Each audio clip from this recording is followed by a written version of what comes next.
Welcome, everyone. We're going to start off with a little number we've been working on for a... Play Liberty Bird! Hey, play Liberty Bird! Liberty Bird! Liberty Bird! When you're finally ready to go out and play some gigs, there are a few practical things that are worth keeping in mind. Here at Music Student 101, we have some things to say about it. And now, your hosts, Jeremy Burns and Matthew Scott Phillips.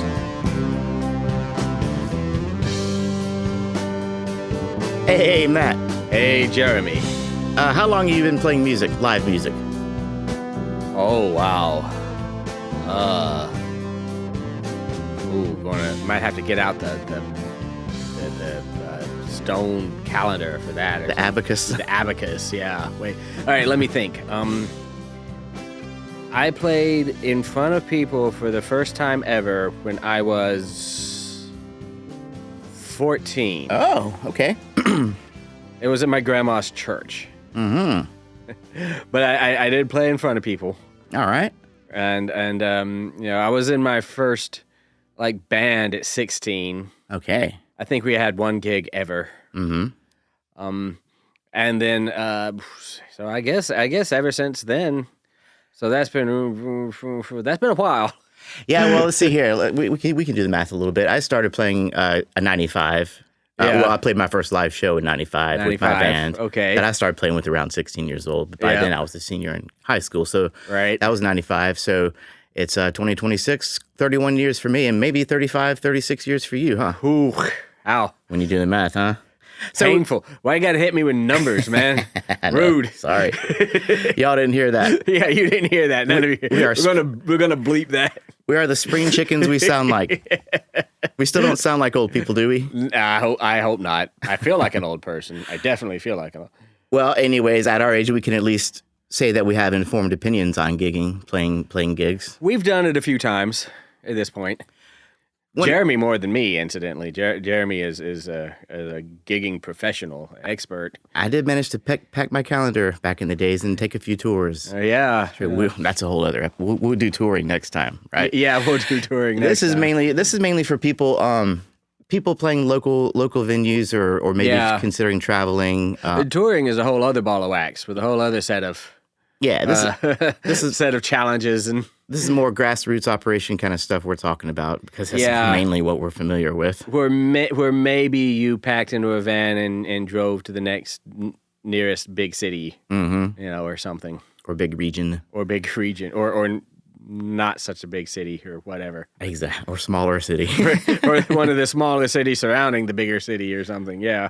Well, when it comes to musicianship-based tips and tricks episodes such as this, and things we have some degree of experience with, as I said, we kind of have a formula. We BS about it. Yep. We digress about it. Yes. I share my experiences. Yes. I share mine. In no particular order. Right. And then we sum up a useful article or two that I have found from respectable sources. Yes, absolutely. And we figured you all deserved a break after talking about polytonality and now this is Schenkerian analysis and...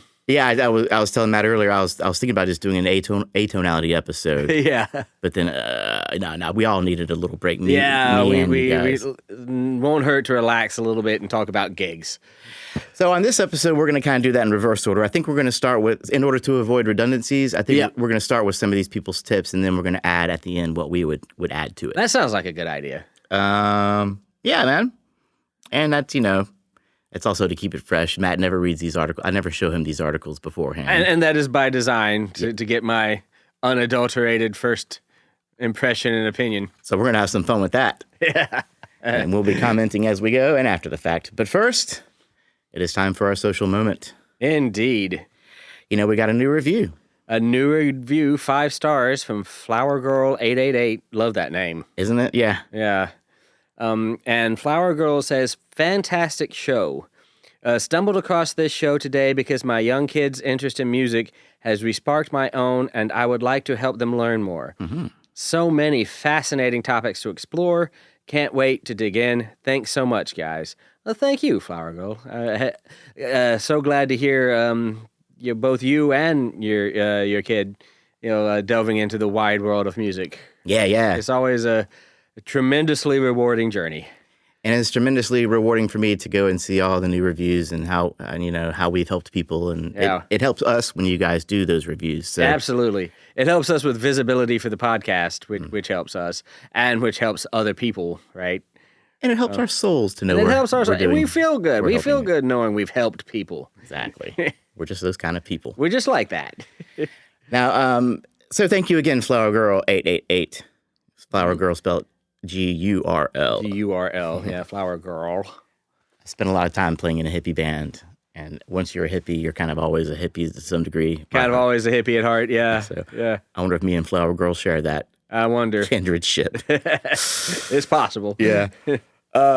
Anyways, so that's one way to support us. Another way would be to go to the donate page on our website where you can find links to a one-time donation via PayPal, or you can get on the Patreon train and join that little family we have. Yeah, where you get cool little extra things for helping us out. Yes, you can go to the site, patreon.com/musicstudent101 and read about it and hear all the perks involved. Cool little things like coffee mug, bonus episodes. So yeah, it's worth checking out, and we would sure appreciate that. Absolutely. Well. So we have a new Patreon patron to thank, and that is Gustavo Andrade out of Sao Paulo, Brazil. Excellent. Wonderful. Yeah. All over the world. Yeah. In fact, maybe we've had one or two people from Brazil, but it's been a while. It's been a minute. What does Gustavo have to say? Gustavo says, music is at the core of my life. I don't play any instruments, but I've studied a lot of music history and theory. I listen to a wide range of styles, but classical music makes up about 70% of what I hear. From Buxtehude to Brahms to Schoenberg. Wow. Isn't that funny? Basically all the Western composers. Baroque is my favorite, though, Bach especially. I do have a piano at home that I use to study or to understand what someone is talking about. For example, on some books, Stravinsky used chord X in an innovative way, and off I go to the piano to try it. I had to wonder what chord that might have been. Oh, it was Stravinsky, there's no telling. We talked about the Petrushka chord, though, in that last episode. We did talk about the Petrushka chord, yeah. There are other Stravinsky chords that are famous, but they're designated by their PC sets, a concept we also talked about, right? We'll get into that good one day. And back to Schoenberg, Gustavo almost heard an episode on atonality. He almost got an episode and on Schoenberg and free atonality, and yeah. That's coming soon enough. enough. Keep looking. Anyway, Gustavo continues, last year I was looking for a summer class in music appreciation or beginner music theory. I started by calling a few local music schools near my neighborhood, but nothing really clicked. Then I searched for podcasts about music theory, tried about half a dozen, and after listening to one of your episodes, I thought, this is it. I've now gone through all the history episodes and most of the beginners' music theory ones. Maybe 30 to 40 episodes so far. Oh, wow. Yeah. I've been practicing things like major and minor scales along with your episodes, and once I finish that, I plan to move on to the more complex ones. I hope I can contribute more someday because I genuinely love the show. You absolutely deserve it. I wish you and Matt all the best. Keep the good work and episodes flowing. All right. Well, thank you, Gustavo, for all your support and all your kind words. That really is, for those of us less immersed in classical world, that is really from Buxtehude to Schoenberg really is the entire gambit. Buxtehude is a late Renaissance organist, and a lot of our sort of very, very new and basic ideas about what is modern music theory, you sort of originate with theorists citing Buxtehude as the example, right? All the way up to Schoenberg, who only died in 1950, and or the 1950s or something, and his free atonality and serial approaches, which sort of represent the other bookend of what we think of as the classical music repertoire. And you can argue with me about that, and I'm happy to hear your thoughts. Where do you actually end? What's like the last composer of the repertoire of classical music before you become contemporary classical, or Oh, well, maybe we can talk about that when we do classical music, huh? Maybe, maybe we should. Like I said, I mean, it's kind of whatever mark-off you choose is going to be an arbitrary one, including mine. So, yeah, I'm happy to hear people's thoughts, actually. I find it interesting. Well, I'm sure Gustav will as well. Oh, yes. And we'll keep those history episodes coming, too. And I think that's a good approach to the theory and the ear training episodes, what he's doing. Oh, absolutely, yeah. We recommend, and I've told this to people in person a couple of times here recently who say, the podcast gets so complex. The theory things we're talking about are really advanced. And at this point, they are very, very advanced, no doubt about it. But I always say, the great thing about a podcast, you can start where you want. You can listen and re-listen, fast forward, rewind. 15-second rewind button. Yeah, put us on slow. Yeah, best friend. Go at whatever pace makes you feel comfortable. It's not a race. Mm-hmm. And there's plenty of material there for you. You'll never get tired. Mm-hmm. Just do it. Just do it at the speed you feel comfortable. Absolutely. Yeah. Well, thanks again for your help, Gustavo, and thanks for sharing that with us. Indeed. And we're going to go kind of fly through this listener mail. There's just 2 quick new ideas from 2 of our listeners that we're going to share and see what everyone else thinks about it, okay? Awesome. Undisclosed Eric from the last episode also wrote back with some constructive criticism. Okay. He said, one episode, I often, during the theory and ear training episodes, the bumper music I would create would somehow revolve around the topic at hand. You know what I mean? Yes. So he said that one time he heard the one on augmented 6 chords, the bumper music I had within that, 2-minute long piece had examples of the French, Italian, and German. And at the end of that episode, I went on to explain it and play the music while I was explaining it. Yeah. He's like, man, I wish you'd do that all the time. You never did it again. Why didn't you ever do that again? I was like, oh, you know what? Why didn't you, Jeremy? I don't know. That's a good question. Now I'm asking myself that. So he was like, maybe you can go back and at the end of each of those episodes, tag that at the end. And I was like, well, no, that might be a little bit daunting. That might be a lot of, yeah. But maybe what we can do is do a special episode, maybe like our bumper music and the lessons within. That's possible, yeah. Just a whole episode. Our bumper music and the lessons within. And we run through the track and, hey, here's what's going on here, here's what's going on there. Because we have had a lot of people say that they really appreciate our bumper music, and some people want to know more about it. You know what I mean? Yeah. And yours too, Matt, for that matter. We've used your music in those kind of episodes, so it'd be fun to go back and talk about that. So maybe we can have just one episode for another Light Veggies episode like that. That might be fun, yeah. Let us know what you think about that, you guys. And then also let us know what you think about our friend Michael Bay from Ottawa, Ontario, Canada. He wants an episode on songwriting. Now we've done an episode. Now we did do an episode on songwriting. We did we did one with Colin Soniat. We did a songwriters episode. Yes, and then we did the one with Dewey and Dora. Yeah, which is more of, I think we were actually using that for transcription. For transcriptions, okay. Yeah. So just a good old-fashioned episode on how to write a song. Michael says, I have a good sense of timing and a good ear. I can write a melody that I find appealing, but layering words over top is a real challenge. Any tips? Yeah. We can get into that. I think we can do a proper songwriters episode. Sure. It would just be me going around, because me and Matt have both written songs, but neither of us claim to be John Lennon or Leonard Exactly, Cohen. Right, yeah. So, but we can do another episode where I sum up some of these articles I find. Yeah, good plan. If you guys want that, let us know what you think about that Indeed, too. Yeah. So anyways, thanks you guys for writing in, and we always welcome suggestions, and you'd be surprised at how many of these suggestions become episodes. Almost all of them, honestly. Almost all of them. The majority of suggestions we get end up being episodes. So y'all keep that in mind and write us in at info@musicstudent101 for that kind of stuff. Yes. I might not be as responsive, but I try and get back to everybody. Indeed. Okay, you've spent hundreds of hours, days, whatnot, practicing your instrument and sharpening your music skills. Yes, you've been sitting in your bedroom while all your friends were going out and having fun, and you've been in your house practicing. Yep. And maybe you're bold enough to try an open mic night, or maybe you find a group of musicians who want to play some shows, or already play shows. So the next phase is gigging. And this is a phase every musician should go through. This is a coming of age. And I don't know if Webster's Dictionary, but if it was in Webster's Dictionary, it would probably mean work, a job, work, gigging. A job, a work, yeah, something, yeah. Now you've got me curious about the etymology of the word gig. I Yeah, have right. no idea. Does that have to do with jig? Did it come from jig? It could be. Do a dance, get some money? Yeah, right. Or go play the jig, right? For people who will pay. Yeah, Play us some jigs. We'll have to look into that. we need to look into that. Yeah. We're not saying that's what it is. Yeah. If you want to have any income as a musician, you need to learn how to play gigs and market yourself for those things. So Yes. I suggest a certain order in this case. One, practicing for gigging, a.k.a. band practice or self-practice, especially leading up to a few weeks prior to the show.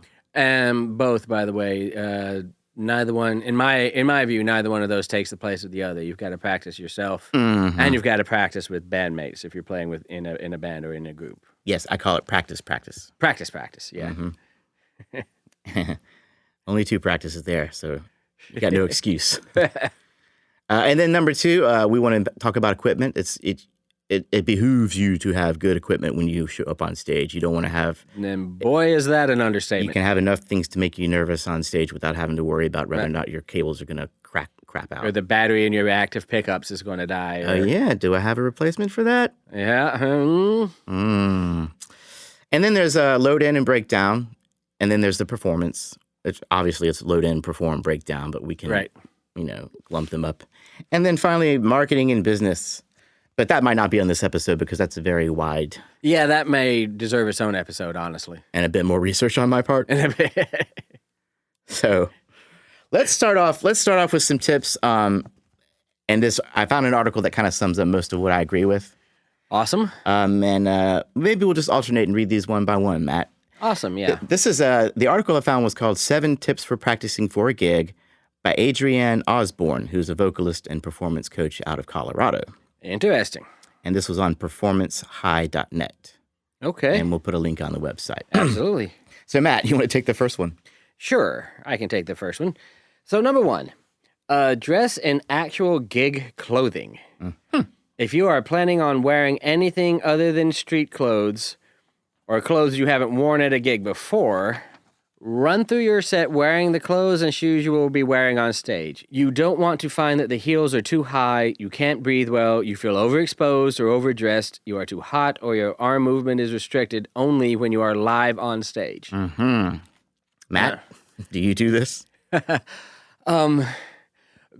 Being of the gender that I am, I think I get off pretty easy with with not having to worry about things like, are my heels too high, or do I feel like I can't breathe? Talk to Prince. Talk to Prince. Yeah, good point. Good point. I will say this: I never feel more vain and diva-like than like before I'm getting ready to leave for a show, because it's like, does this shirt look rock and roll? Mm-hmm. All right, how about this shirt? Does this shirt? Yeah. Sitting here in front of my wife, like, does this shirt look? Which one's more? Yeah. Which one's more rock and roll, sweetie? Yeah. Do I do the red with the black, or do I do the all black? Red with the black. What do you think? Yeah. And so all of that stuff goes on, and yeah, I kind of I think she's very much right about it. You don't want to be uncomfortable in your clothing on stage. So maybe consider, if you don't like actually run through the whole set in the clothes or something, like a little dress rehearsal. And some ensembles absolutely do this. Yes. But if you're not doing that, at least think about, well, I'm going to be under hot lights.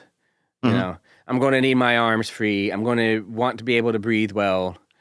I don't want to trip and fall on stage, so are these heels, super good at, at least consider these things as you're planning, put a little bit of thought into what you're going to wear. Now, like I say, I get off kind of pretty easy, actually. I just, I take my hair out of the ponytail and, get some kind of thing that looks vaguely rock and rollish, and I'm good, Well, this is one thing where I don't fully get on board with, because I want to be comfortable when I'm practicing. Yeah. Although I don't most of the bands I play in, I pretty much dress how I dress. It's casual bands, I kind of like that. There's a sense of that for me too. Like I dress.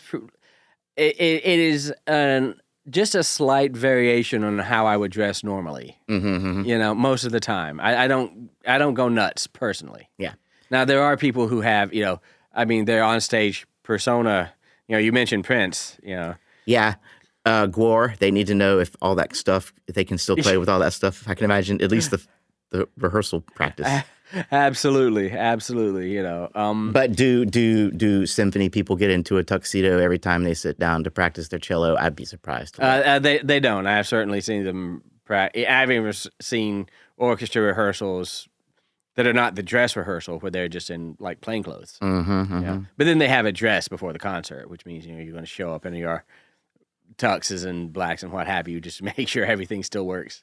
Certainly a more formal atmosphere than what we comport down here in my basement. Yeah. We live in a part of the world where almost nothing is formal. Yeah, there's almost no life function where jeans are not appropriate. Exactly. Yeah. Ain't a bad thing. Yeah. Well, anyway, I thought that was a good one. You want to move on? Yeah. Okay, so second we have practice song transitions. This is kind of cool. Practice transitions as an entire band. Can you, as a vocalist, find your key if the song starts with only the percussion and chords? Ooh, good question. Does anyone have to switch instruments or change tuning? Does everyone know who is responsible for starting the next song?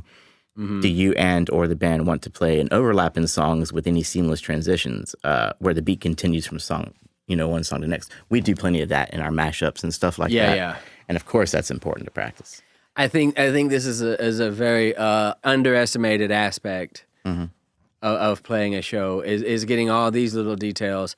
I think a lot of musicians will sort of think, well, we can just wing it or something. They'll have a set list. But yeah, these kind of things, I can tell you, it looks a lot more professional if you know that somebody's going to need a tuning checkup after 4 songs, and then everybody else can know that they're going to tune after 4 songs. It's like, well, that'll be a good chance for me to retune a little bit. And for the vocalist to banter with people. And now you've got a thing where the vocalist can banter while everybody's tuning up, so that there's not somebody that's having to retune after every single song. It doesn't seem like it, but these things are actually sometimes planned out. Yeah, and the people that can wing it have been doing this long enough to not even need any of these gigging tips. You know what I mean? Yeah, you do it enough, and you'll be able to wing it too. Yeah. Are you going to transition from one song to the other? Immediately, yeah. That absolutely has to be practiced. Yeah, out. You can't. You can't improvise that on stage. That has to be decided beforehand. Especially not the rhythm section. Yeah. Does everyone know who is responsible for starting the next song? In an ideal world, sure. That's all determined in band practice. Yeah. If everybody comes in together, then usually the drummer is going to just give a count, and it's usually the drummer giving the count. All of this stuff, I think, is this kind of stage presence, because I've been in groups that do this kind of thing really, really, really well, right? Where there's a chance for banter planned out, and while people are retuning or something, and there's some songs there's a pause. Some songs we go straight from one to the next, and then I've been in bands where everything just devolves. The absolute worst, this is tangential, but it's related. The absolute worst is when somebody decides we have to diverge from the set list. Either there's not enough people for what they think is our best song yet, or all the people are there and they want to go ahead and play our best song now, or they think, you don't feel like whatever their excuse. The thing that always annoys me most is when people diverge from the set list. Because what happens when you diverge from the set list is now nobody knows what's going on. So now, the next song is going to be like, well, are we back on the set list? Are we doing something else? And this ends up with the on-stage huddle. Yes. I consider that game time decisions. Like, and you do have to be flexible for that kind of thing. You can't let it wreck your whole set, because sometimes there people will be like, there's not enough people in here. This is a real banger. It's too early to play this banger. Let's move it further down. Yeah. But some kind of organization is important for the set list, and a level of respect, because Colin, our guy in Plastic Gems, he takes time and effort to not only make these set lists, but he does cool little drawings on them. Yeah. I try and respect that. Our singer in Damn It Doll, Sarah, last gig we played, she actually had these like super amazing like laminated set lists made up, and she had one for the keyboardist that had, you know, like all the which sounds the she was going to settings. use, Yeah. Which sounds for which songs she was supposed to use, and then she had one made up for herself that had the first line of lyrics for each song, just to jumpstart her memory, you know. So like, and they were all like, you don't feel like you can change the set list when it's laminated. Yeah, right. You can. It's like we got to do this, man. It's laminated. Look, So it is laminated, so it shall be. so it shall be. But definitely try to keep the movement around to a minimum, and be like, okay, well, we'll move this song later. That means we go to the next song on the list, right? Because I've definitely been in bands that ended up just in the onstage huddle after every. Well, what are we doing now? What are we doing now? Right? The set list, an abandoned piece of paper on the floor, right? And that could become very unprofessional. All right. So you want to give us the next one? Yeah. Plan and practice stage positions.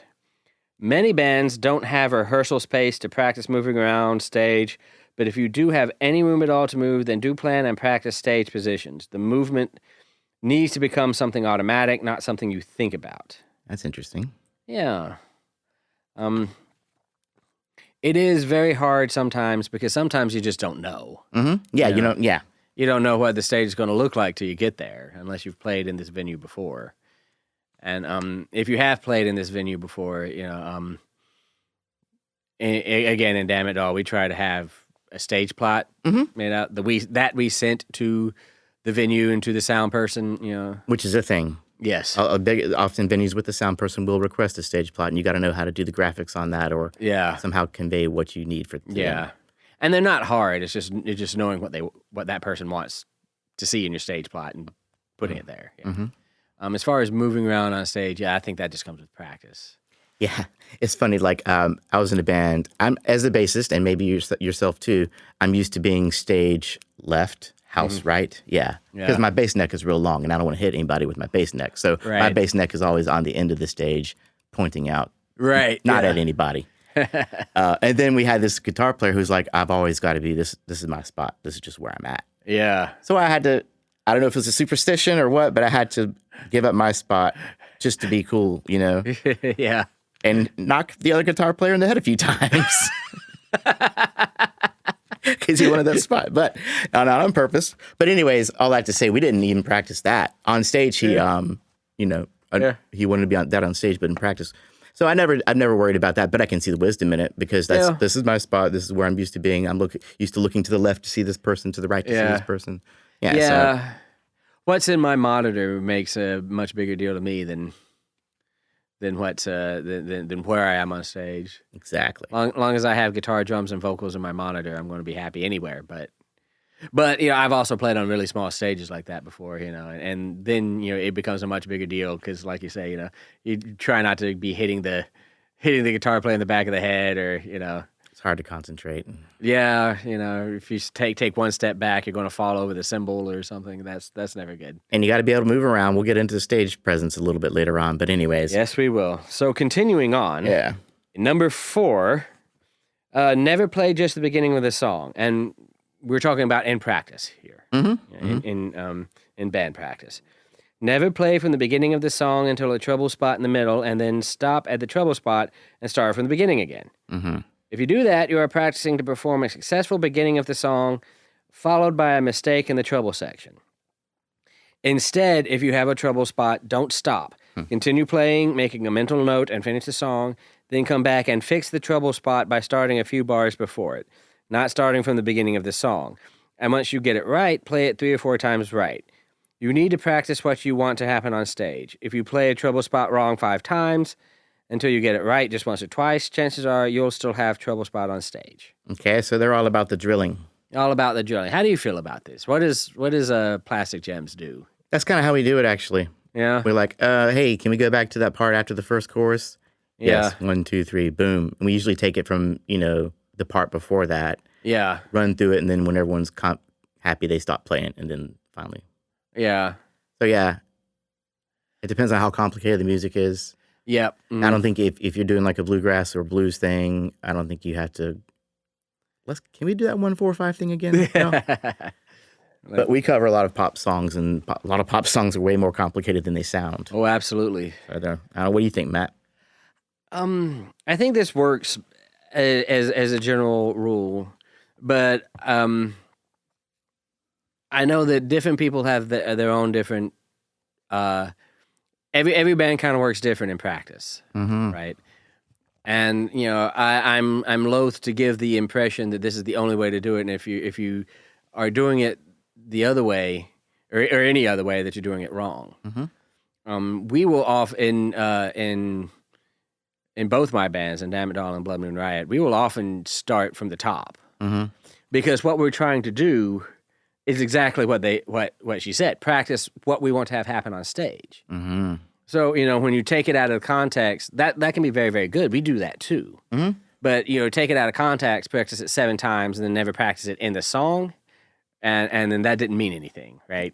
When you play it all the way through in the song, you're going to hit that trouble spot again, right?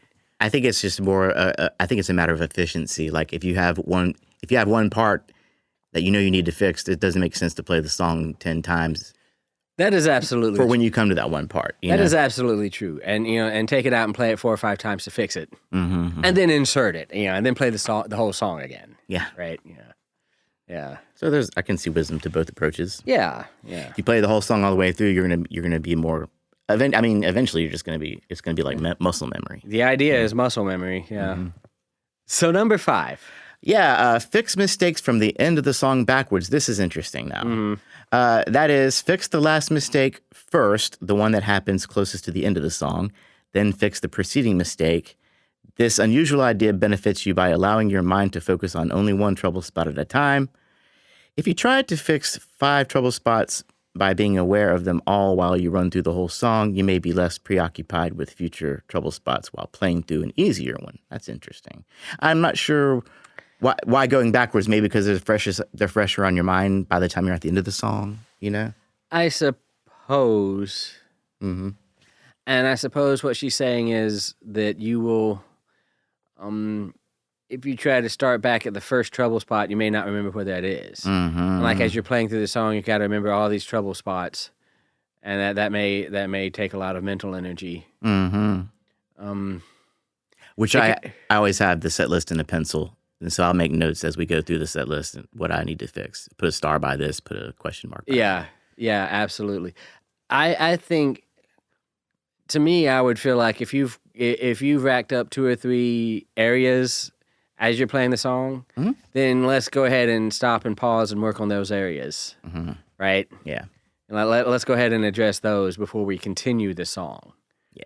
Right. So that we're not, so that we don't rack up 6 or 7 trouble spots. Right. We've got a list. And yes, it hasn't been mentioned yet, but I also have. Often have notes and penciled in things so I know what's going on. That's always very, very important. Most of my set lists have the form. Yep. V, V, C, C, V, or VVC, VVC. Or whatever, first course. Yeah. So yeah, I do that too. Just to keep, even if I have the whole song memorized, sometimes it helps to have that on paper just to look at, just to keep it. Yeah. Now, so that makes sense to me. Yeah. But it's interesting. That was a new one I hadn't thought about. Yeah, that was that's an interest. It's interesting. Every band kind of works through these things themselves. And every band has their own sort of dynamic that they feel like works for them. Sometimes it requires being a little fluid. Yeah. Now, so that's 5 out of 7 band practice tips. 5 out of 7. So we're at number 6. And these last 2 are kind of cute. Okay. Go ahead, Matt. Number 6 is practice between song announcements. Unless you're a natural MC, which I am not. Me neither. We're bass players. We don't even like mics. They're terrifying. Yeah. It's not a bad idea to practice announcements during rehearsal. It feels weird for sure, but you'll get better. And you may uncover some issues with song intros overlapping announcements. That can happen. So what do we mean when we're saying announcements, for starters? So like, this is the next song, or how are y'all doing tonight? Yeah, I think it's stuff. just general. Yeah, just general talk. Yeah. Fortunately for me and Jeremy, we're bass players. There's usually a singer or a guitar player who's willing to do this. Every now and again, Colin's got to switch guitars, and I'll get up there and do some stupid non sequitur banter that no one really appreciates. So Yeah, keep it yeah. to myself. Yeah. In the one band in the Sundials that I play in with my wife, Sharon is a natural people person, so she actually enjoys doing those kinds of things. It's great to have at least one person in the band that can do that. They And will can do that, yeah. Of course, she will also look to me a lot. Like, don't talk, no. That's kind of like when someone looks at you for a bass solo. What? You can't just spring that on me, okay? Yeah. But that's interesting. I think that makes sense.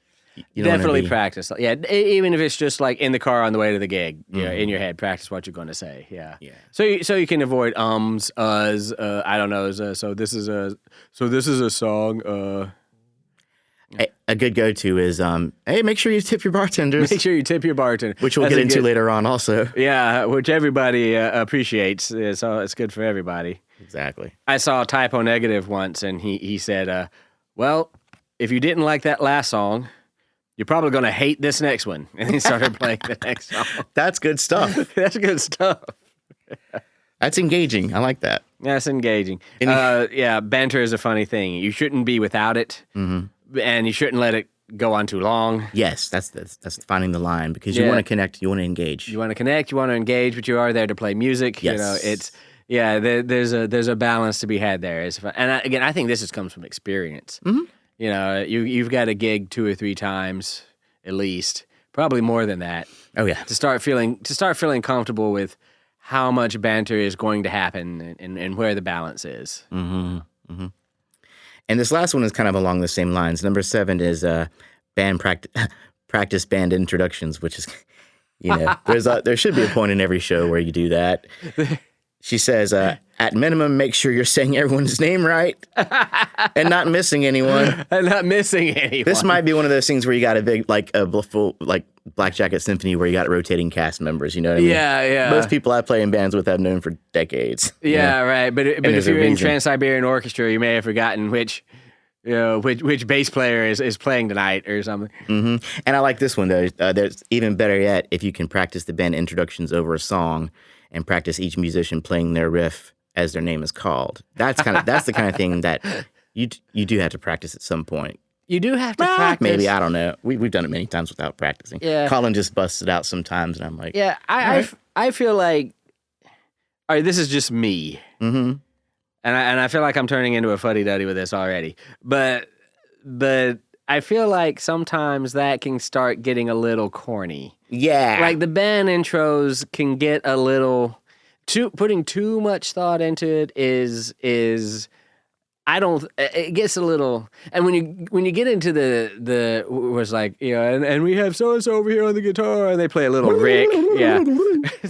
I feel like that gets a little cheesy. I don't know. What do you feel like? No, I'm actually not in full disagreement with you on that one. Yeah. Yeah.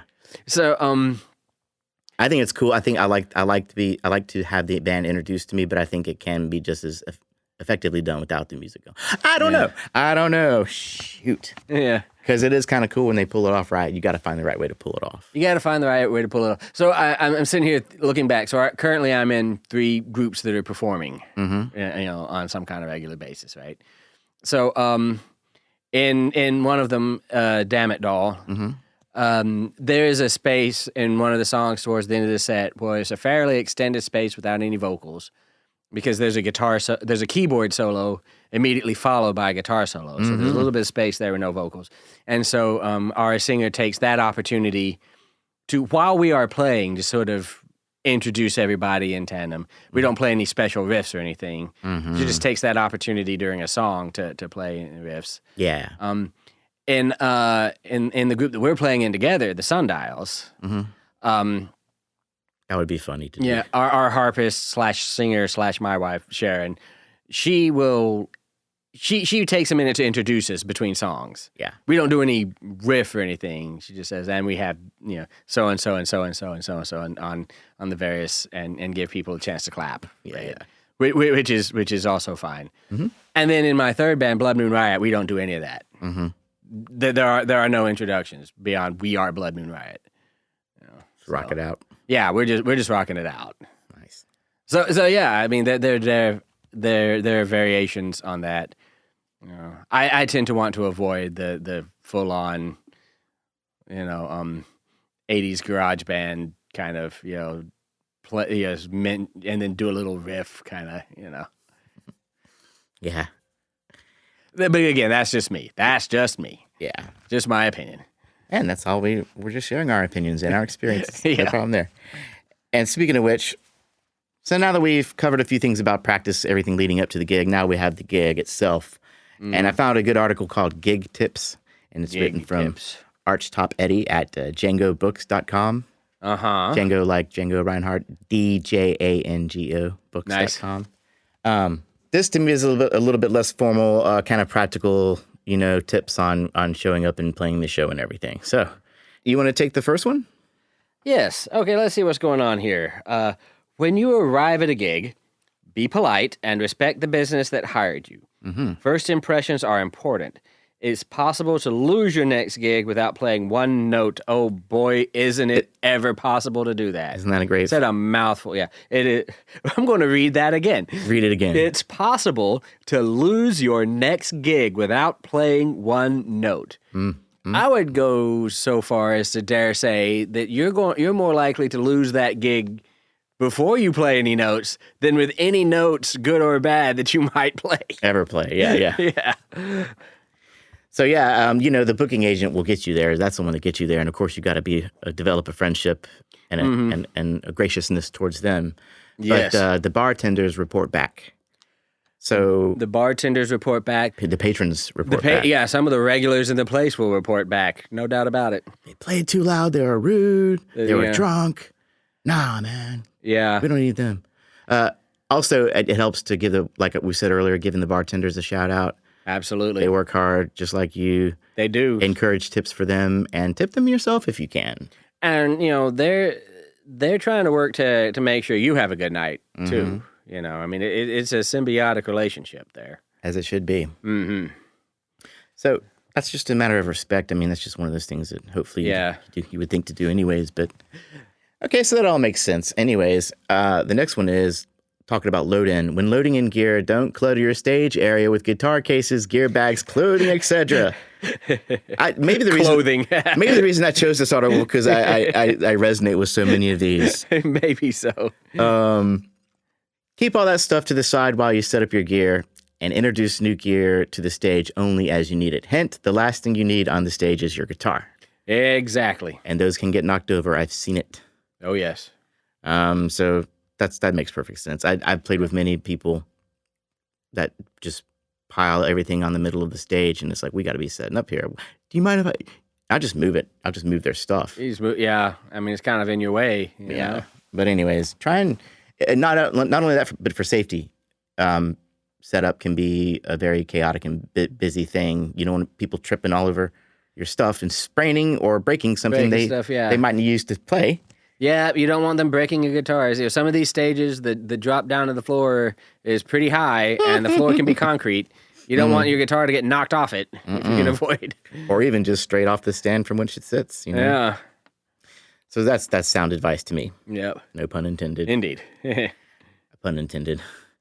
Next, set up the PA first. Then check it out with a music device, smartphone these days. Used to be CD players, but... Yeah. There's no bigger drag than being on stage, ready to go, and finding out your PA isn't working. Yeah. I mean, the biggest drag is to find out anything you need isn't working, but yeah. When your PA isn't working and you're just standing up there while somebody tries to fix the PA and you're looking at a whole bunch of people, and that's awkward. You don't want that. No. We've all been there. Oh, yes. Apparently, Archtop Eddie has also. We are all resonating with these. Yeah. So after you set up the PA, it is recommended then you set up your mic stands and your mics. Quickly check your mics and then set up your music stands, chairs, and guitar stands. But when we check our mics, we just check on the monitors. The last thing that comes on is the mains. We're doing all that stuff with the monitors. Yeah. Okay. Next. Tune up your guitars at least 15 minutes prior to the first set. Nothing steals the thunder from your show like badly tuned instruments and having to stop and tune once the gig begins. And how? I can actually one-up him with that. Nothing steals the thunder from your show like badly tuned instruments that you never stop to tune. Mm-hmm. I've seen this happen. Played the band, a internationally touring band at the time, mind you. I won't name names. Played their entire set, never stopped to tune. They're very noticeably out of tune guitars. It did not sound great.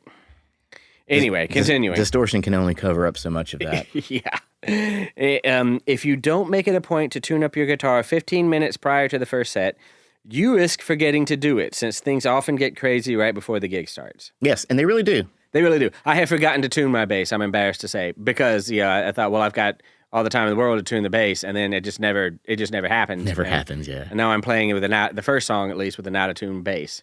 Yeah, you know, other things, my mom shows up, I want to make her feel welcome and go say hey to her and all that stuff. Yeah. So there's plenty of things going on before you start. So it's smart to take that time before. At least, did he say at least 15 minutes? At least 15 minutes. At least 15 minutes. Good advice. Now, as a bassist, I'm fortunate enough to just get up there and be like, boop, boop, boop, boop, boop. Yeah. It's pretty quick for me, but... And bassists stay in tune way, way longer than guitar players. Stay in tune easier, stay more in tune for longer, yeah. Mm-hmm. But we do need to tune occasionally. Mm-hmm. And, if you're playing drums and stuff like that, this kind of applies to you too, Right, yeah. Make sure everything's set up the way you want it. Make sure your heads are tight, all that. Tuned and everything. Yeah. All right, next. Leave your guitar cases off the stage. For the love of all that is sacred. Like we're saying, you don't want to be tripping over these things. After everything is set up, then bring your guitars to the stage and quickly check your volume and then stay still and quiet while others go through their sound check. Yeah. Being That's quiet very, during, very important. Yeah. Respect the check. Respect the check. Yeah, I don't want to fly over that too fast. I want to make sure because that is important. Respect that's a very big etiquette kind of thing. Don't be fiddling and fumbling and flickering, while other people are trying to sound check. Stand there in silence, not playing anything at all while other people sound check. If you really just have busy hands, and sometimes I do, right? I'm a little bit of a flicker. Turn your volume knob all the way down and stand there and flicker. Right? Yeah. While people are sound checking. Absolutely. And it's funny you say flicker.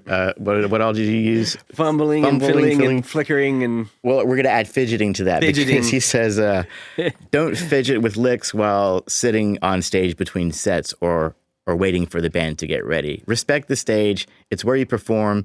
Use it only for your performance, except for very short sound checks.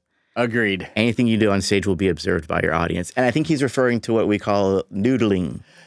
Yes. Most band members I've played with do some form of noodling. And like you say, it can be done, but go ahead and turn your instrument down when you're doing it. Because sometimes you want to warm up. That's part of, but you don't want to be warming up while ideally you warm up before the show. But yeah. Yeah, you want to be warming up and, you want your hands to be warm. And if you're going to do that, definitely do that with the sound turned all the way down. Nobody needs or wants to hear your warm-ups. Mm-hmm. And also to this point, I think, if you can do that somewhere other than the stage is probably, don't be sitting there before your show or in between sets or anything like that, just noodling and flickering sound up or down. When you're not playing, don't be on the stage. One of the coolest things a band can do, in my opinion, is be all tuned and set to go, and then everybody, when it's time, the lights come down or up or whatever, and everyone approaches the stage at the same time. Yeah, that's great show presence. Yeah. Try not to be the person who's standing up there, noodling, waiting for everyone else to get up on stage. That's just kind of anticlimactic, in my opinion. And don't be the person who's trying to get your tone exactly right after everybody else has started playing. I have also seen that. That sounds like that's. Okay, bass players do that too, but bass players definitely do. It was a bass player that I saw do it. Okay. We'll just move on. I won't say anything else about that. but no, the intro of the song had already started, and guys were glue and fiddling with knobs on his amp to get his tone right. While he was actually trying to play the actual. Like, come on, man. That's almost worse than bad banter and bad jokes. Yeah. So how does our friend Archtop Eddie close this out, Matt? He says, finally, the time you spend on stage is why you do what you do. All the headaches, setting up gigs, dealing with clubs and restaurants, promotions, emails, moving equipment, practicing material, etc., are endured for the small moments you are on stage. When you are on stage, leave everything else behind. You can deal with all your other issues 3 sets later when you're on your way home. Isn't that funny? Don't let it break you down on the way home. But he's right in that's not the time to try not to get too much in your head. You know what I mean? And try and be the kind of band member that doesn't get other band members in their heads. I remember one of the first bands I played in, the guitar player would shoot dirty looks at anyone who messed up just that one time, and that would ruin the rest of the song, maybe even the rest of the set for them, because they're all of a sudden, fraught with self-doubt, and they don't want to disappoint him again. That's very, very insightful. Yeah, because you can. You really can blow a hole in your bandmate's whole performance. If you get that other band member in their head, then you're not preventing future mistakes. You're setting up future mistakes, right? So that dirty look was very, very counterproductive. Yes, it was. Yeah, very much defeated its own purpose there. Every damn time. Yeah, I'm the kind of person who can be a bit of a perfectionist. I'm the kind of bandmate that notices when you mess up. So I know you hate me. I understand. I get it. I'm the kind of bandmate that notices when you mess up. So I have to work a lot on this, on being supportive and positive. And, and that starts with reminding myself, first of all, I mess up plenty. Okay. I have never had a perfect performance my whole life and don't expect to ever have one. So I mess up plenty. So there's that, Yeah. to keep me humble. And then also, like I said, shooting people dirty looks, you're not going to prevent them making mistakes down the road in the set. You're going to make that more probable. Yeah. Now, the other guitar player in the very same band who, imagine that, I still play with. Imagine that. 30 years later, 20 years later, Yeah. does the opposite. He'll if he messes up or you mess up, he'll kind of laugh, smile and laugh it off. Now, that can happen 3 or 4 times, but we'll all eventually get a notice someone's just pooping the bed. Yeah. You know what I mean? Hopefully that doesn't happen. Because we practice. Practice. Practice. But yeah. Practice is the secret to not making mistakes and to having fun. Exactly. When you've practiced enough that your songs are muscle memory, that's the point at which you can go on stage and be having fun. Not, oh shoot, what's the next note? Oh shoot, what's the next chord? Not desperately trying to make as few mistakes as possible. Oh, I've been there. It's definitely better to not have all that in your head. Enough is in your head. Yeah, but to go on stage and say, hey, this is fun. I'm on stage. I'm playing music. Yeah. That comes from having practiced enough and being solid enough. Totally. Yeah. So, Matt, now that we've covered some good tips on band practice and some good tips on the night of, yes, do you have anything you want to add to the practice tips? Practice tips. Because I got a handful of these, some things that I can add to these. It's so funny, and I don't know whether, Jeremy, you were thinking of this specifically or not when we decided this would be a good episode. But I am playing in 3 different performing groups right now. Yeah, which is a lot for me. Because I have my classes and everything on top of that. And when it comes to practice, all 3 of these have a different approach. And when I think back on it, I think every band that I've ever played in has had their own unique approach to how we get together as a group and put this show together that we want to go perform. One of my bands is very, it's kind of a very, it's an originals band, and it's very messy. We do a lot of, practice devolved into a 15-minute jam on, Carry On Wayward Son or something, right? It's very messy, but we have a lot of fun together and we commune together a lot, and it makes us better bandmates with each other. You're developing your synergy. And we're developing our synergy. That's very important. And out of all that messiness comes synergy, and out of all that synergy comes songs. Yeah. Right.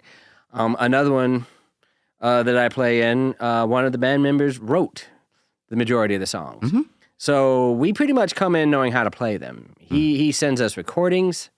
We come in prepared to play them minus a few correctional things, right?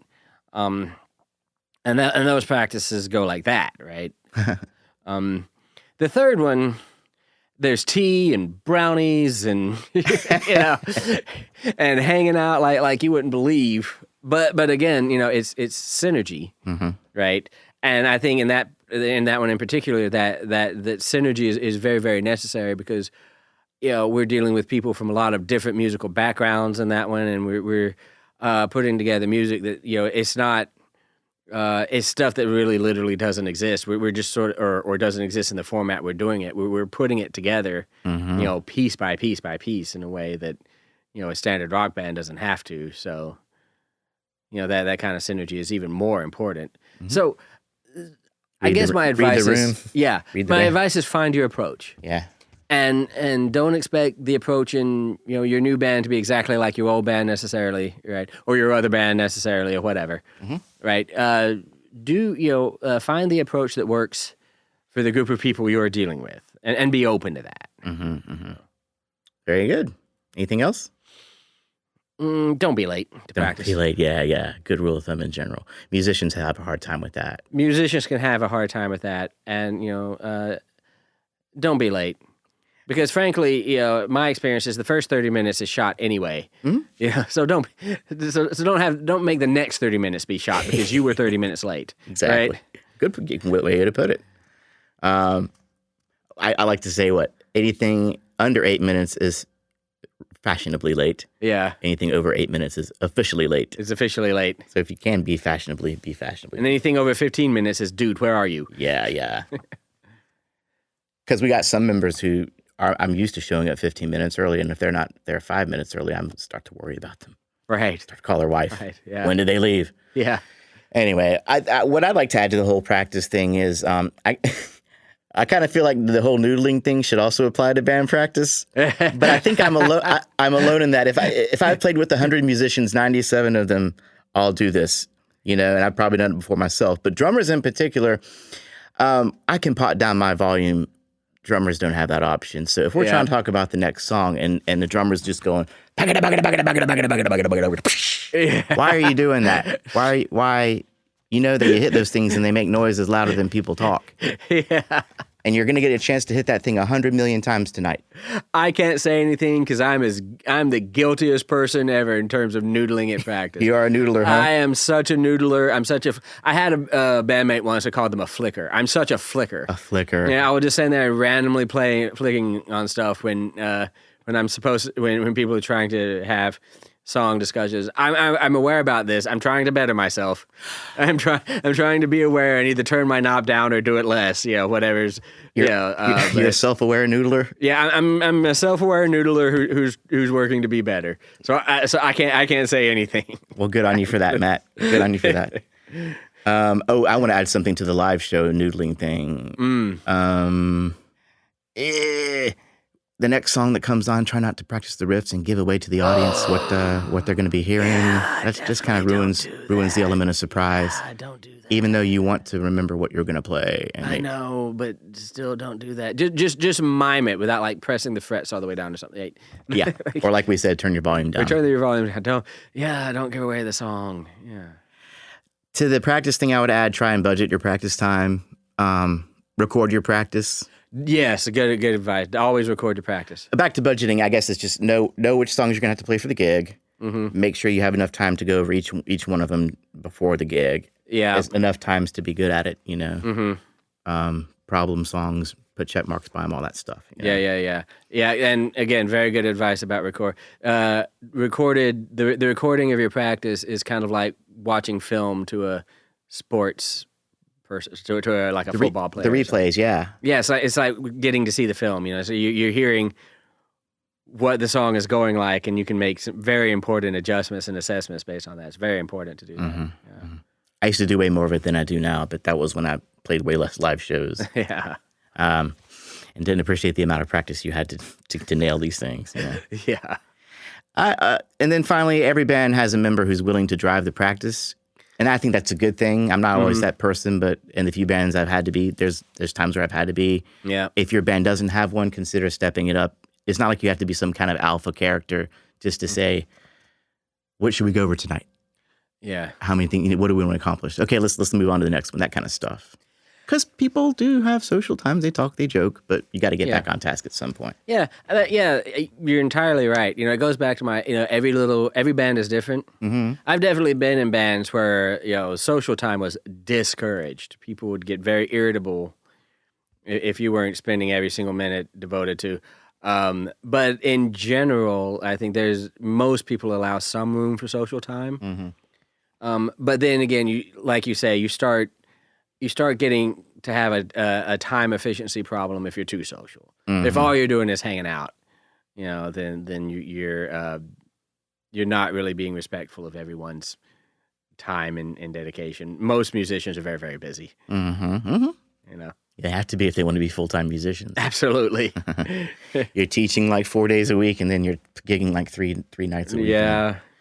But anyways, that's a good thing to keep in mind. The next thing is equipment, and after having burned and learned for about 3 decades doing this, I've certainly have some things I can share with you guys. You ready? Oh, I want to hear this. Well, I'll start off with my gig bag. Okay. You got to have a gig bag. Got to have a gig bag. My gig bag has batteries for my instrument and 1 or 2 extras for the other musicians who don't bring batteries for their instruments. Mm-hmm. Cables. Vocal mic if you sing. Now, some people put them in nice little cases, but I'm not that. It's just SM58s, Yep. Throw them off a building. Chord charts and sheets, yes. Paper materials, all that stuff. Any paper materials you might need, absolutely. I have a tuner in my bass case, but I have a spare tuner in my gig bag. Mm-hmm. I have picks in my bass case, but I have spare picks in my gig bag. I have writing utensils, including Sharpies and pencils. Yes. I didn't mean to rhyme that like Dr. Seuss, but I do. But there you go. Crazy glue and medical tape. Crazy glue in case my fingers are blistered from, I can put on false calluses with crazy glue. Medical tape, you never know what's going to come up. Just have it around all the time. Just have it around, yeah. Gaffer's tape for taping down cables on stage. Again, if you want to avoid tripping and breaking something important. Yeah. Deodorant. A little embarrassing to say. Self-explanatory. But if you do a setup, if you're setting up like in the midsummer, I'm going to be setting up in my shorts. Yeah. We live in Alabama, folks. It gets hot. But I'll still be hot, yeah.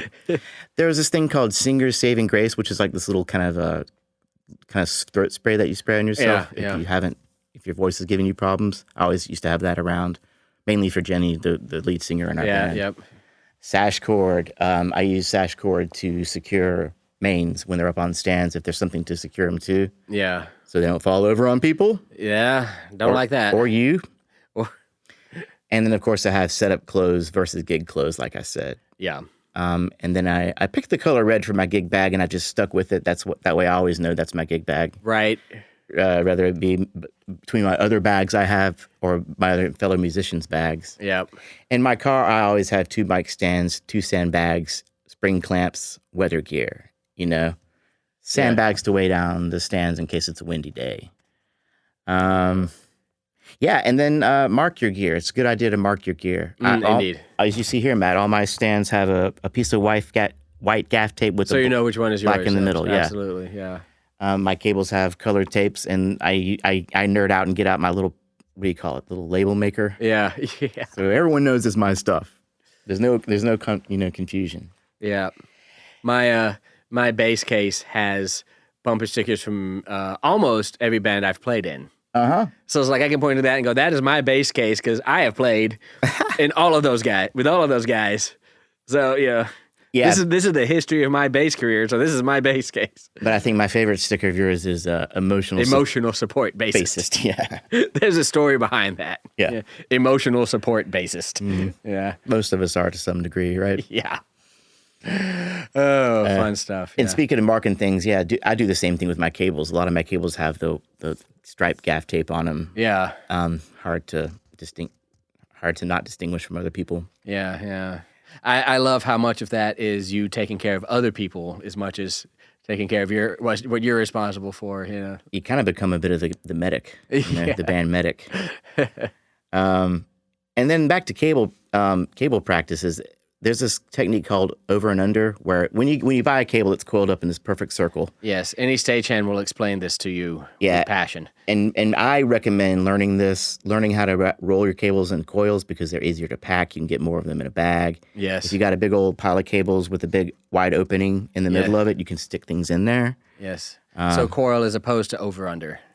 Well, both would result to a coil. Yeah, okay. Yeah, that's what I was thinking. What I recommend against that some people do is doubling it up and then doubling it up and doubling up and tying it into a knot because it can be done, but you end up with the lumpy, loopy cable. Yeah, you do that to one of my cables and I'm liable to hit you with something. That and the elbow wrap are cardinal sins. Yeah. You'll get caught doing. Exactly, yeah. You're not doing lawn, you're not out in the lawn.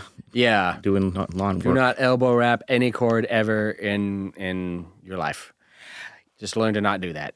And also, when you got your cables, I found over the years you can not have to replace so many cables by getting a 90-degree jack, running it through your guitar strap to where if you step on it, the strap itself gets pulled on and not the jack itself. You know what I mean? Yes. So that's a cool tip I've learned. Yeah, I do that too. Splurge where it counts. And to me, where it counts is honestly like the cables. The more important the roll, the greater should be your investment, in my opinion. Yeah, honestly, sometimes you should think, do I really need my 7th distortion pedal, or what or is what I really need 3 or 4 really good, durable, going to last me a long time cables? Yeah, actually, or 2 or 3 really durable straps. Mm-hmm. People underestimate the importance of the thing keeping your instrument up on your body, but consider strap locks if you have not heard of these. Consider strap locks, Look them definitely. up. They were a game changer for me. Every bass I have now has strap locks, and they've stayed on me the whole time. Indeed. I'm not one of these people that are going to go flipping it over my back, But if I wanted to, I could. If I wanted to, good. I think my legs are too short. I think if I tried that with my bass, it would just crash on the ground. Maybe that's why your I bass never is know. almost as tall as you, so Exactly. it wouldn't work. Spent a lot of money on that bass. Speaking of the important things. No, I've learned the hard way. I've had straps, go on me, like they kind of just came apart right there where it was meeting the bass. Mm-hmm. And so ever since then, I thought, okay, it's important to have a durable strap, a strap that's not going to do that. Yes. Now, the Mogami brand cables is one of my big splurges.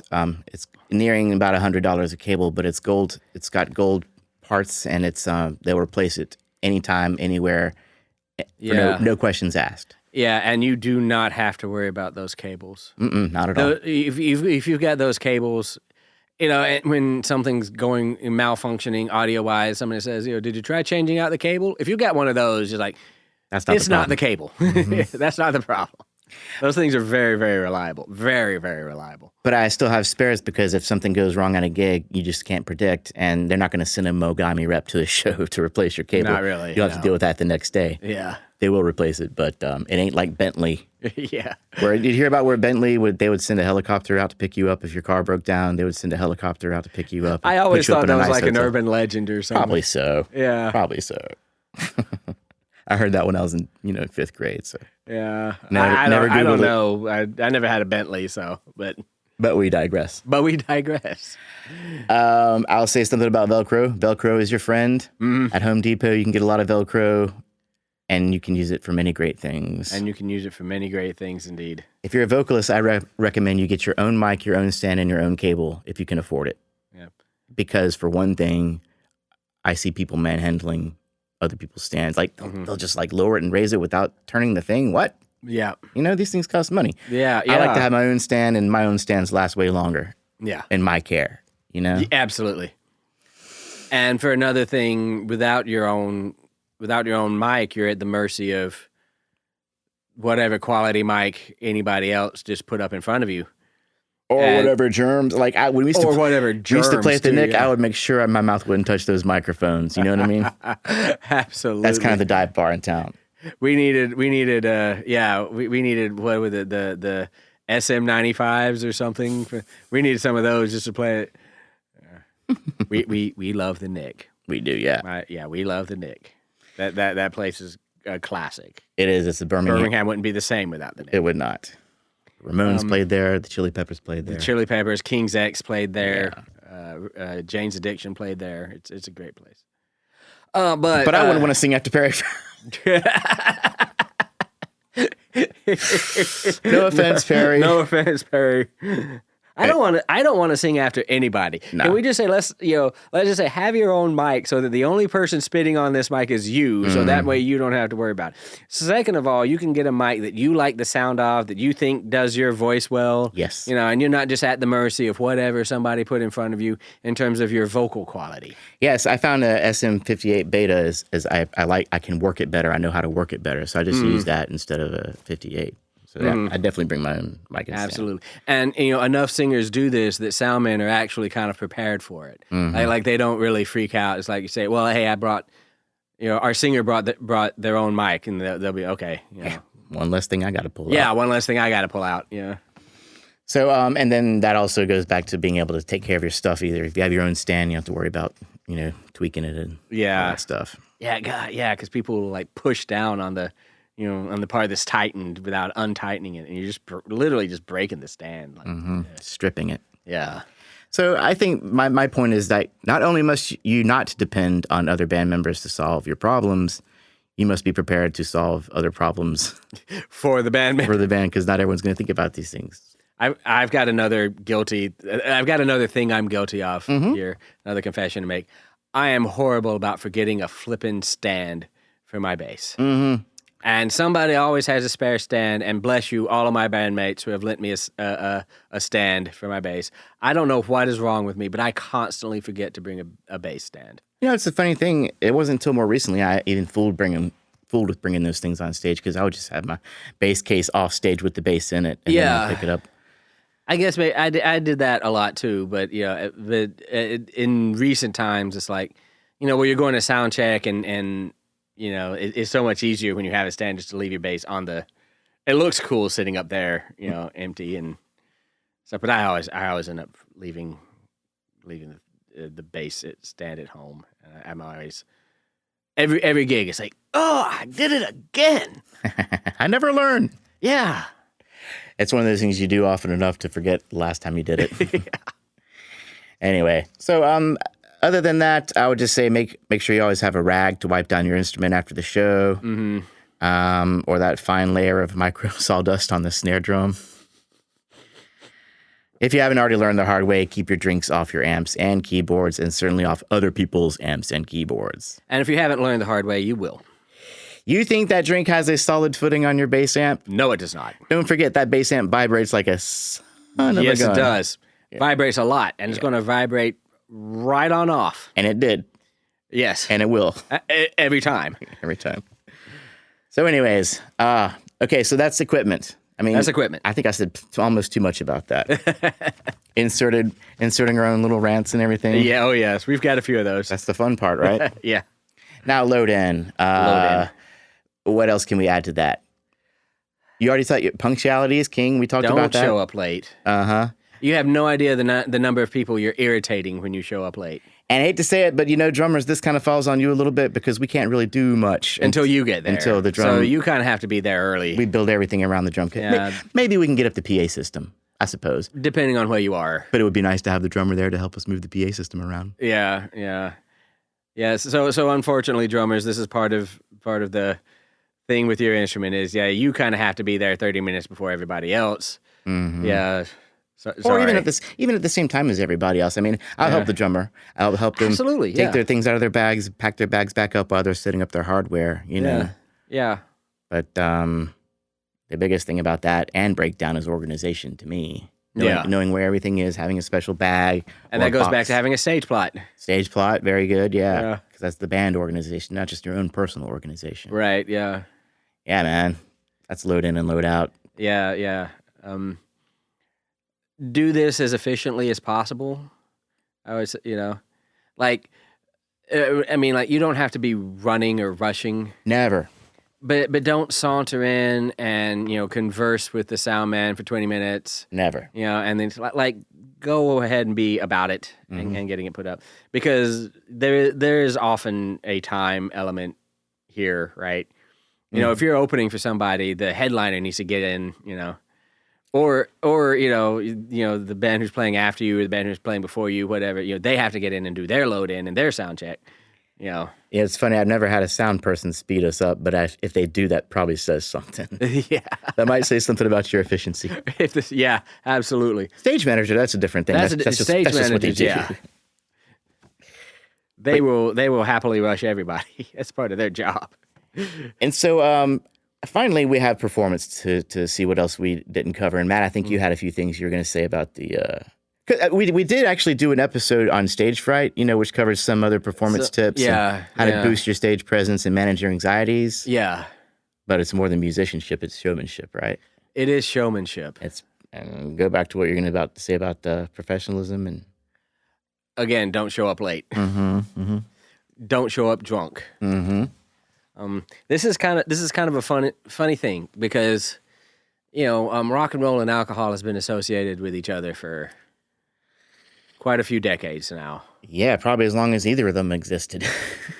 Yeah, and different people can handle different levels of alcohol for sure.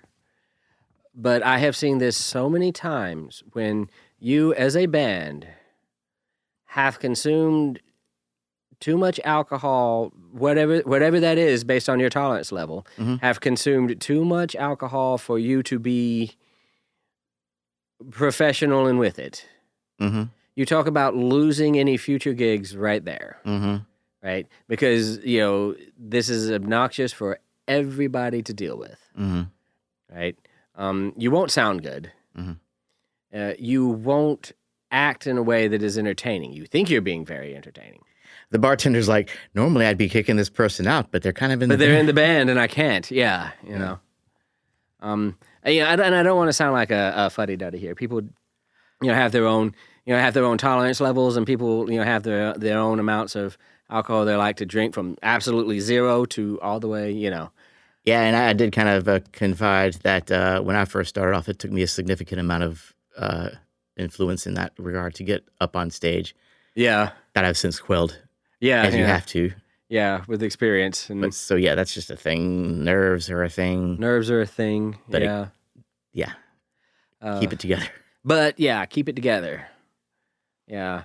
I usually don't like to drink before I play. After I play, maybe. Yeah.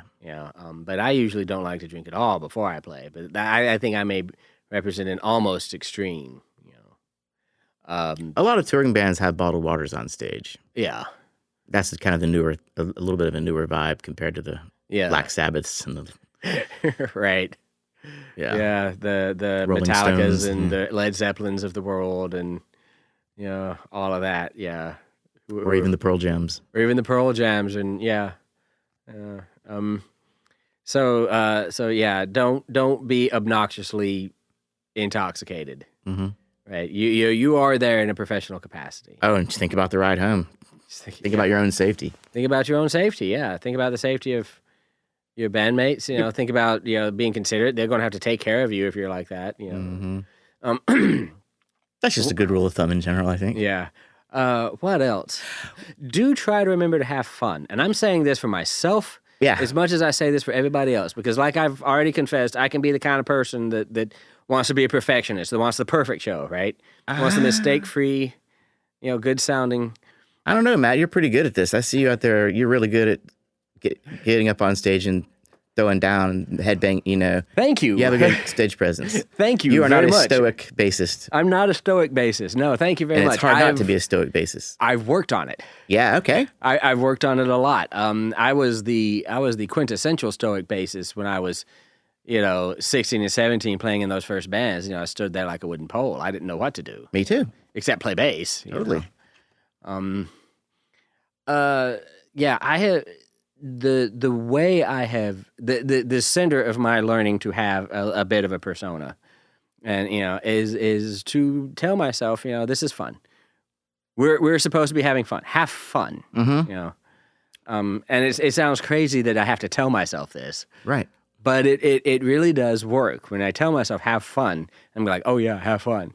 Yeah. Reset. Then you know what happens? I start having fun. Amazing. Yeah. Now, we can't all be Flea jumping around. No. We can't be Eddie Vedder climbing the rafters and the lighting rigging. Listen, I made a joke the last time, the last time I actually did a legit headbang for a couple of measures. I think I like almost fell over. like my body is so stiff now that I can't come out of the headbang and set my weight back on my legs right. My legs are too stiff. So like I almost like just went over the other. Headbang yourself head over heels. Yeah. So there's a limit. Know your limits. Know your limits. But if you're genuinely having fun, then you don't have to like performatively intend any particular body movement. Your body will move in enjoyment. Yeah. And that's all anybody expects of you. Yeah. I can't help but think about Eddie Van Halen. In a time where people were just like glam rock bands were just all kind of, had cowls on their faces and the metal people were just like pissed off, Metallica pissed off. Yeah. Eddie Van Halen's, I'm having a great time. Look at him smiling and playing that guitar. And I always just thought that was so cute and cool that he just really seemed to enjoy what he did. Big old grin on his face. Big Absolutely. old grin. Yeah. Yeah. And like you said, in a time when, that wasn't necessarily what everybody was doing. Yeah, that was not cool to smile. It's not cool to smile. We're too serious for that. Yeah, we're too traumatized and sad. Yes. Tortured artists. We're tortured artists, yeah. Not Eddie. Nah, he's like, I make a lot of money and I'm going to have fun. Yeah. Here's another thing that I hate is I make eye contact with the crowd. I feel extremely uncomfortable making eye contact with my crowd, but you got to be engaging. Yeah. You got to get used to. Oh, here's one trick. I heard this in one of these corporate seminars I had to film one time. If you don't feel comfortable looking at someone in the eyes, look right on their forehead, right above their eyes. Yeah. Like where they would put the cross on Ash Wednesday. Yeah. That's the thing you can do if you don't, and they feel like you're looking at them, especially from the lights in the stage in the distance. Yeah. So being that I teach music at a college, I am familiar with the eye contact trick because that can help with your anxiety when you're teaching classes, right? Is make eye contact with people. Try not to make it the same person every time because that gets weird. That gets weird, huh? That gets weird. But like, every now and then just look up and make eye contact with a person. And that really does help anxiety as you're teaching. As I'm playing, I tend to like just sort of look out. Right? Yes. I don't think I really eye contact individual people much. I probably do a little, but I will at least look up and look out at where the audience is. Which just prevents me from just constantly staring at my left hand and my fretboard all the time. Yes, I endeavor to learn most parts on the bass, anything below, I guess anything on the top, 7 frets, I can kind of do without looking at. Yeah. So I try and learn the song well enough to play without looking so I can actually free up myself to engage. To look around. Yeah, that's and good. if I can't engage with the crowd, I can always look at Colin and we can do a thing because he's easy and fun to engage with. And then people will get a kick out of that. Yeah. You know what I mean? He's easy. Yeah, absolutely. I talk a lot about Colin. Colin, one day I hope you're listening to this. I hope you listen to this. If you want to meet Colin, I think it was episode 47, which was songwriting. Songwriting with Colin Soniat. Yeah. Anyway, I don't know. I guess we're kind of closing this out. The only and maybe some of this translates to symphony folk, but it's more of a different demeanor they project. It's more confidence, maybe a little bit of smugness. That's a whole other ball of wax. Mm-hmm. First of all, if you're 10 minutes late to a symphony concert and you're one of the musicians, you're fired. You're fired, huh? They don't fool around, huh? That's union stuff too. They do union. So like we'd have to do a whole other one of these for symphony orchestra musicians, and honestly, we'd probably have to get one to come in and talk about it. Absolutely. So I know things are crazy. They don't have to be told don't leave your case out on the stage. If you left your case out on the stage, guess what? Fired. It's that simple. Yeah. They make it that simple. Okay, man. Anyway, I hope you guys found this. And by the way, we spoke of marketing and business, but again, I'm gonna have to look into that. We'll have to make a whole separate episode out of that. Our keyboard player, Angela, seems to be a genius in this realm now. She's got the whole social media thing down using AI to make our posters. We should ask her. So maybe I'll bring her in. Yeah. It's going to take at least one other episode to get all this gigging stuff down, and marketing is a big part of it. Yes.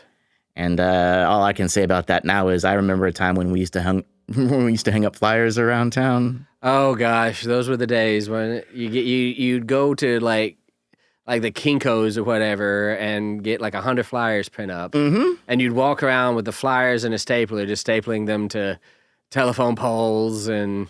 Fluorescent, 11 by 17, big and bold, baby. Yeah. That's how we rolled. I don't know if anybody ever saw a gig I played because they saw a flyer and decided to come. I don't know if that ever happened or not.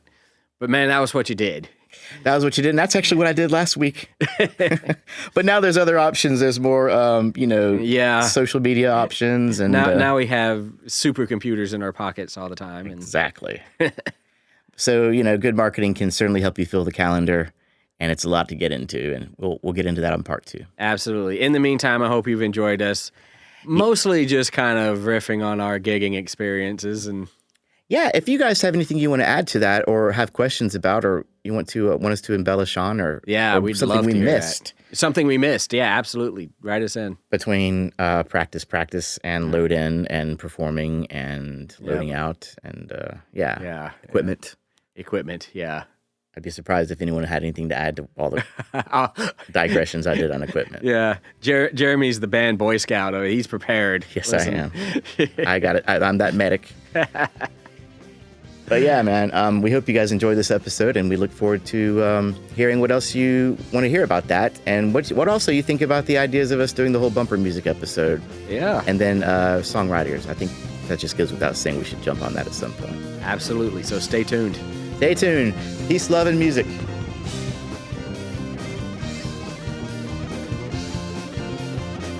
Feeling a little more prepared about the upcoming show? Keep listening for more cool tips. If you've enjoyed what you've heard, subscribe, like, and share with a fellow musician.